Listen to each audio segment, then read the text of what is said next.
Hello guys, welcome to my YouTube channel UP board की पाठशाला। और आज हम चैप्टर 1 वास्तविक संख्याएं एक्सरसाइज 1.3 को शुरू करने जा रहे हैं।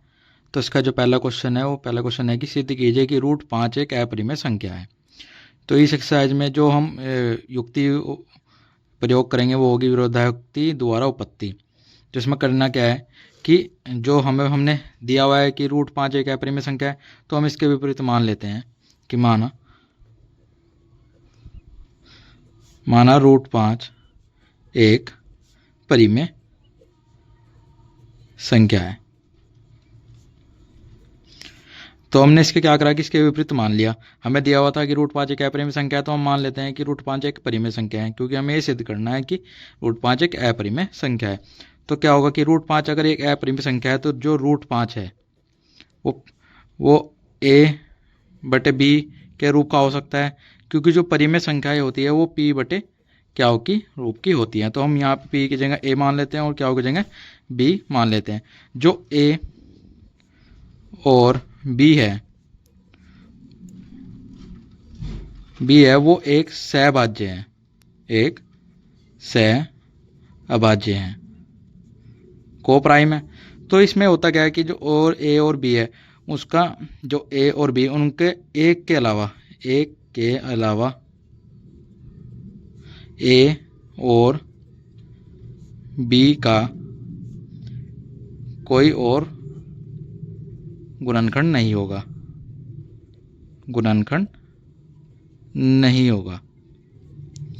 मतलब जो इन दोनों में कॉमन होगा वो सिर्फ और सिर्फ एक होगा।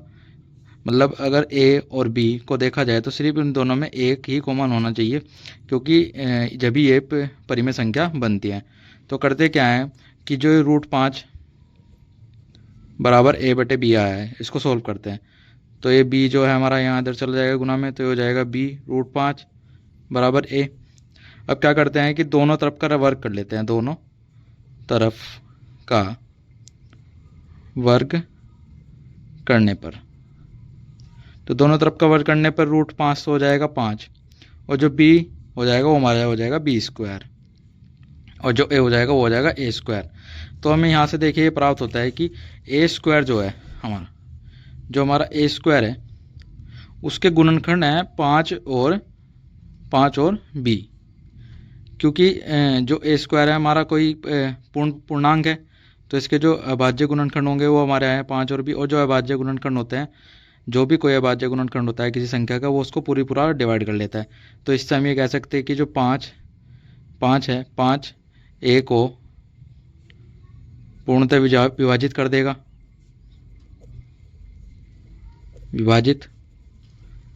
देगा। तो हम इससे लिख सकते हैं कि जो 5 ए स्क्वायर को पूर्णतः विभाजित कर देगा तो 5 ए को भी विभाजित कर देगा। तो हम क्या करते हैं कि जो ए बराबर 5c मान लेते हैं। तो मतलब क्योंकि ए 5 जो है ए का गुणनखंड है, और हम क्या करते हैं कि ए बराबर 5c मान लेते हैं, जहाँ c एक पूर्णांक है। और हम ये ऐसा क्यों कर रहे हैं, क्योंकि हमें एक इक्वेशन बनानी है, हमें ये सिद्ध करना है कि ये परिमेय संख्या है या अपरिमेय संख्या है। तो हमने माना था कि जो a बराबर 5c हमने मान लिया था, और जहाँ c एक पूर्णांक है, तो जहाँ पे जो c है वो एक पूर्णांक है। तो जो हमारी इक्वेशन थी 5b स्क्वायर बराबर a स्क्वायर, तो हम क्या करते हैं कि जो a है इसकी जगह क्या रख देते हैं 5c रख देते हैं। तो यहाँ पर हो जाएगा 5b स्क्वायर बराबर 5c का होल स्क्वायर। इसको सॉल्व कर लेते हैं। ये हो जाएगा 5 का स्क्वायर 25 और c का स्क्वायर c स्क्वायर। तो 5 से ये डिवाइड हो जाएगा 25, 5 5 जो 25। तो यहाँ पे जो क्या आया है कि b स्क्वायर बराबर आया है 5c स्क्वायर। अब ये देखें, जो अब जहाँ हमारा ये b है ये भी हमारा एक पूर्णांक था, ये भी p a बटे b जो था हमारा एक अपरिमेय संख्या के पूर्णांक थे, सहभाज्य थे। तो जो b आया है हमारा, इसके भी जो गुणनखंड आया है वो आया है 5 और c। तो अगर 5 b का गुणनखंड है तो क्या है कि अभाज्य गुणनखंड है, तो क्या 5 b को भी डिवाइड कर लेगा। तो 5 बी स्क्वायर को पूर्णतः विभाजित कर देगा। तो इससे हमें प्राप्त होता है कि जो 5 है, अगर वो 5 बी स्क्वायर को पूर्णतः विभाजित कर देगा तो 5 बी को भी पूर्णतः विभाजित कर देगा। लेकिन हमने शुरू में हमें पता था, हमने माना था कि जो ए बटे बी है, जो ए और बी है, उसका एक के अलावा कोई भी और गुणनखंड नहीं हो सकता। लेकिन यहाँ हमने निकाला है कि हमने यह निष्कर्ष निकाला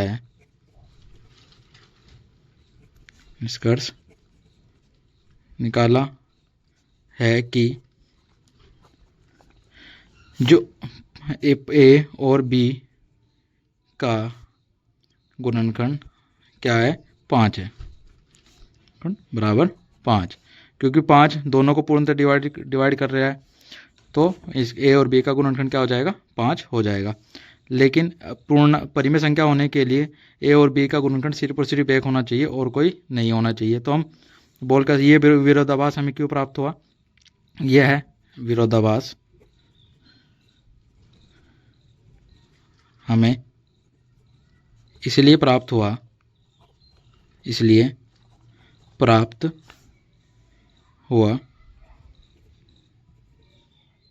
क्योंकि हमने त्रुटिपूर्ण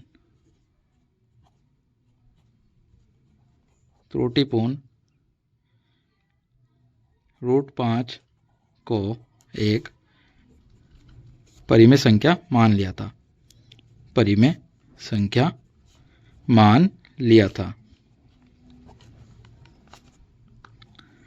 ये तो हमने माना था कि √5 एक परिमेय संख्या है। तो ये त्रुटि इसलिए प्राप्त हुई क्योंकि हमने इसको मान लिया था कि ये √5 एक परिमेय संख्या है। लेकिन हम इससे निष्कर्ष क्या निकाल सकते हैं कि अतः यह निष्कर्ष निकलता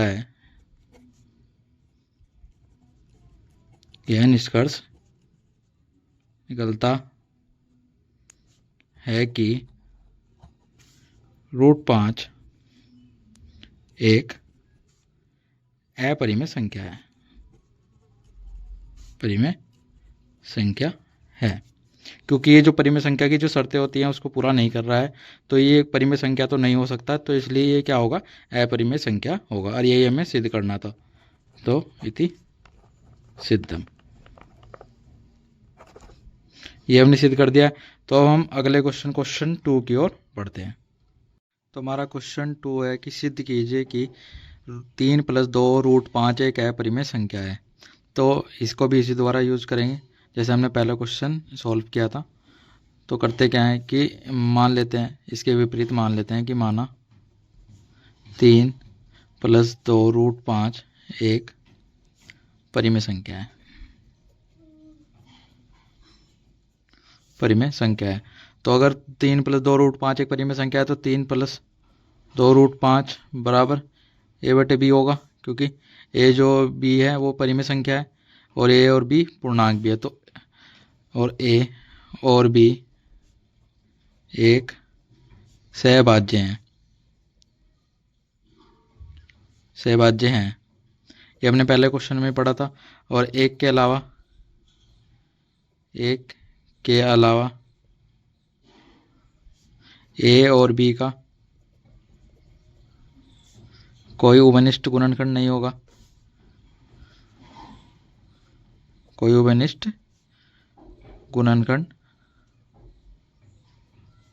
होगा। तो इसको सॉल्व कर लेते हैं। तो हमारा इक्वेशन थी कि 2 √5 बराबर a बटे b। तो करते क्या है कि 3 को उस तरफ ले जाते हैं। तो 2 √5 बराबर हो जाएगा a बटे b माइनस के 3। और जो ये 2 है इसको भी इनकी डिवाइड में ले जाए तो ये हो जाएगा 1/2 ब्रैकेट में a बटे b माइनस के 3 और ये ब्रैकेट बंद। तो देखिए अगर 1/2 अगर a बटे b जो है एक परिमेय संख्या है तो a/2 माइनस 3 अगर हम इसको भी इसमें से घटा देते हैं तो जब भी ये परिमेय संख्या ही बचेगी। और अगर ये पूरी एक परिमेय संख्या है तो जो √5 है वो भी एक परिमेय संख्या ही होगा। तो करते क्या है कि अगर यदि ए बटा बी माइनस के 3 एक परिमेय संख्या है, परिमेय संख्या है, तो √5 भी एक परिमेय संख्या होगा। क्या होगा? पर हम जानते हैं कि √5 एक क्या है, अपरिमेय संख्या है, क्योंकि हमने पहले वाले क्वेश्चन में प्रूव भी किया था। तो हम जानते हैं कि √5 एक अपरिमेय संख्या है। तो ये विरोधाभास क्यों प्राप्त हुआ? तो ये विरोधाभास इसलिए प्राप्त हुआ क्योंकि हमने क्या किया था कि 3 + 2√5 था उसको त्रुटिपूर्ण हमने परिमेय संख्या मान लिया था। तो हम क्या करेंगे कि यह विरोधाभास इसलिए प्राप्त हुआ क्योंकि हमने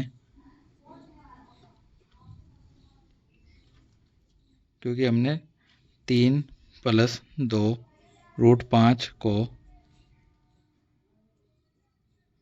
त्रुटिपूर्ण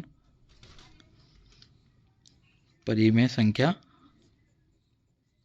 मान लिया था। तो अगर इन्हें त्रुटिपूर्ण 3 + 2√5 को परिमेय संख्या मान लिया, तो अगर ये परिमेय संख्या नहीं है तो 3 + 2√5 क्या है? एक अपरिमेय संख्या। तो 3 + 2√5 एक अपरिमेय संख्या है और ये हमें प्रूव करना था और ये हमारा आंसर भी है। तो हम तीसरे क्वेश्चन की ओर बढ़ते हैं। हमारा क्वेश्चन 3 है कि सिद्ध कीजिए कि निम्नलिखित संख्याएं अपरिमेय संख्याएं हैं। तो 3 क्वेश्चन है इसमें, तो हम पहला सोल्व कर लेते हैं। हमें इसमें भी वही प्रूव करना है कि यह अपरिमेय संख्याएं हैं या नहीं। तो काम सेम है। तो क्या करते हैं कि इसकी विपरीत मान लेते हैं कि माना 1/√2 एक परिमेय संख्या है, परिमेय संख्या है। तो जो 1/√2 होगा वो बराबर a/b होगा। ठीक है, क्योंकि अगर ये परिमेय संख्या है तो a/b के रूप का है और जो a है और b है, a और b दोनों, a b दोनों सहभाज्य हैं, और एक के अलावा a और b का कोई उभयनिष्ठ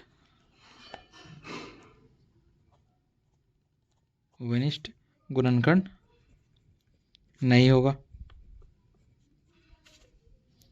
ये सब हमें लिखना पड़ेगा क्योंकि ये हमको प्रूव करके दिखाना है। ठीक है, तो अब हम आगे बढ़ते हैं। जो हमारा इक्वेशन थी वो थी 1/√2 बराबर a/b।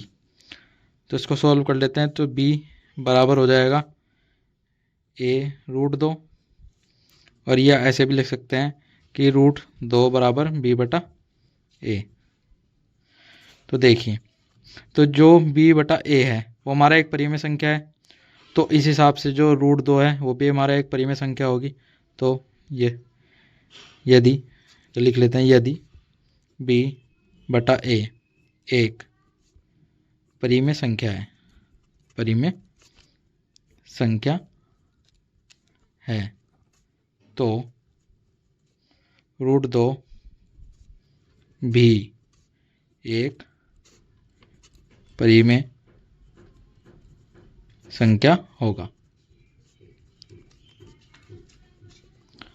लेकिन हम जानते हैं कि जो √2 है वो एक अपरिमेय संख्या है, क्योंकि जितनी भी रूट्स में संख्या होती हैं वो सब अपरिमेय संख्या होती हैं। ठीक है, तो हम जानते हैं कि जो √2 है, हम जानते हैं कि √2 एक अपरिमेय संख्या है। तो ये विरोधाभास क्यों प्राप्त हुआ? क्योंकि हमने क्या कहते हैं जो 1/√2 था उसको परिमेय संख्या मान लिया था। तो हम इसका जो आंसर लिखेंगे वो लिखेंगे कि यह विरोधाभास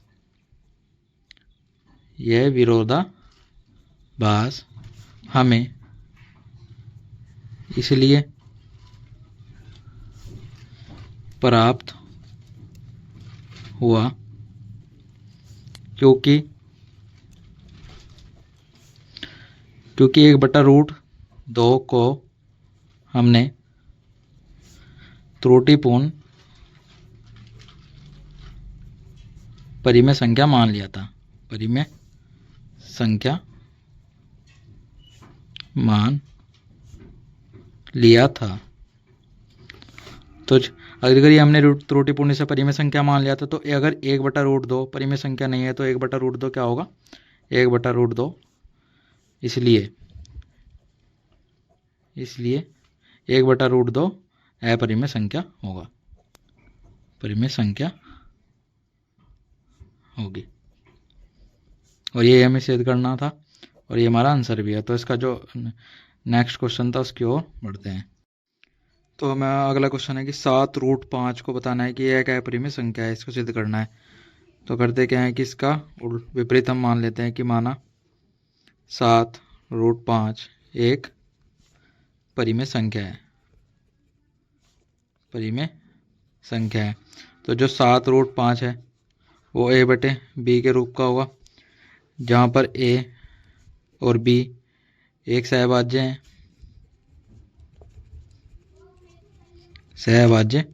हैं और एक के अलावा a और b का कोई उभयनिष्ठ गुणनखंड नहीं होगा, कोई उभयनिष्ठ गुणनखंड नहीं होगा। तो जो एक के अलावा ए और बी का कोई ऐसा उभयनिष्ठ गुणनखंड नहीं होगा, तो अब करते हैं क्या, इसको सोल्व कर लेते हैं थोड़ा। तो a बराबर b, तो √5 बराबर a/7b, जो 7 है ये यहाँ पर हमने इस साइड भेज दिया है। तो देखिए अगर a/7b, a और b एक पूर्णांक है तो 7b एक पूर्णांक है, तो इससे क्या होगा कि a/7b जो है ये एक ये परिमेय संख्या होगी। अगर ये परिमेय संख्या है तो ये भी परिमेय संख्या होगा। यदि a/7b एक परिमेय संख्या है तो √5 भी परिमेय संख्या होगा, परिमेय संख्या होगा। परंतु हम जानते हैं कि जो √5 है, जितने भी रूट की संख्या हो तो क्या होते हैं, सभी अपरिमेय संख्या होती हैं। हम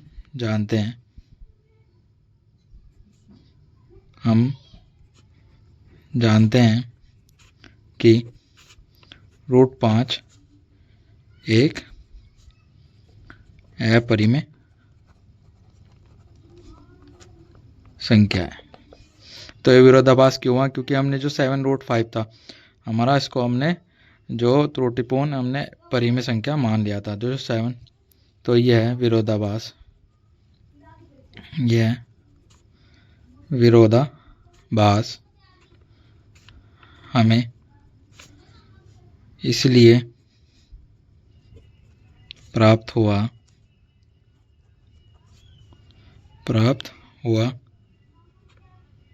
क्योंकि 7√5 को त्रुटिपूर्ण परिमेय संख्या मान लिया था।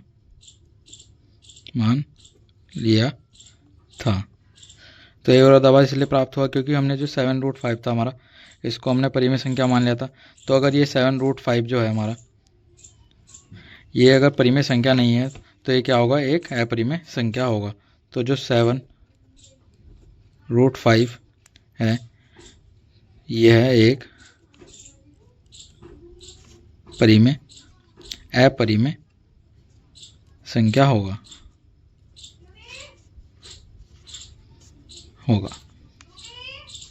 और यही हमारा आंसर भी है। तो अगला क्वेश्चन की ओर बढ़ते हैं।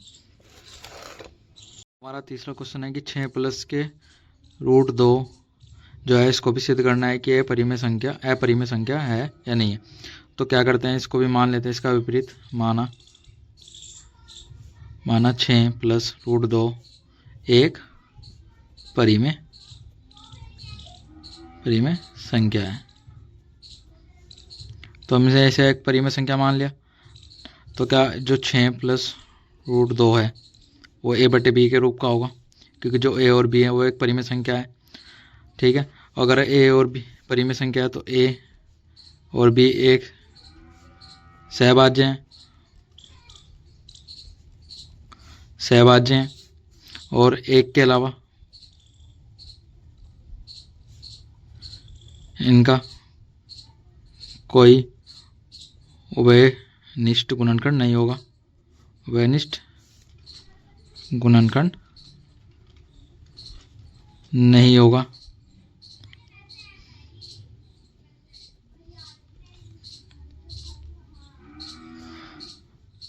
तो 6 प्लस रूट 2 बराबर a बटे बी। इसको सॉल्व कर लेते हैं तो रूट 2 बराबर हो जाएगा a बटे बी माइनस के 6।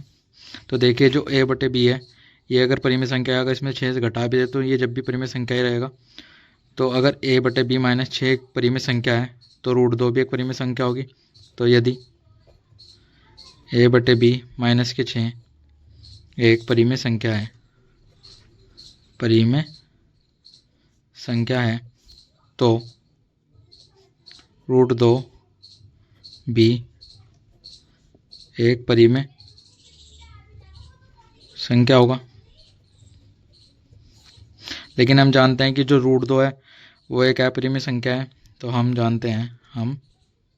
जानते हैं कि रूट 2 एक अपरिमेय संख्या है। तो ये विरोधाभास क्यों प्राप्त है, क्योंकि हमने त्रुटिपूर्ण 6 प्लस रूट 2 को क्या मान लिया था, परिमेय संख्या मान लिया था। तो यह है विरोधाभास इसलिए प्राप्त हुआ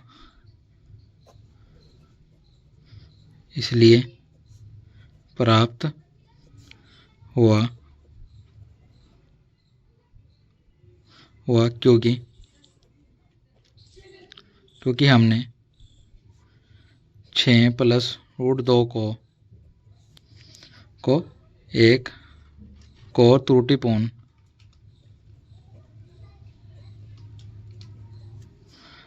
एक परिमेय संख्या मान लिया था।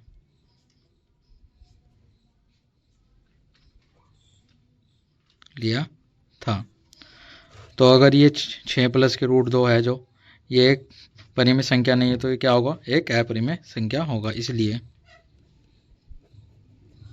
6 प्लस के रूट 2 एक अपरिमेय संख्या होगी और यही हमें सिद्ध करना था और यही इसका आंसर भी है। तो जो हमारी एक्सरसाइज 1.3 थी वो पूरी कंप्लीट हो चुकी है। तो अगले पार्ट में हम एक्सरसाइज 1.4 को कंप्लीट करेंगे।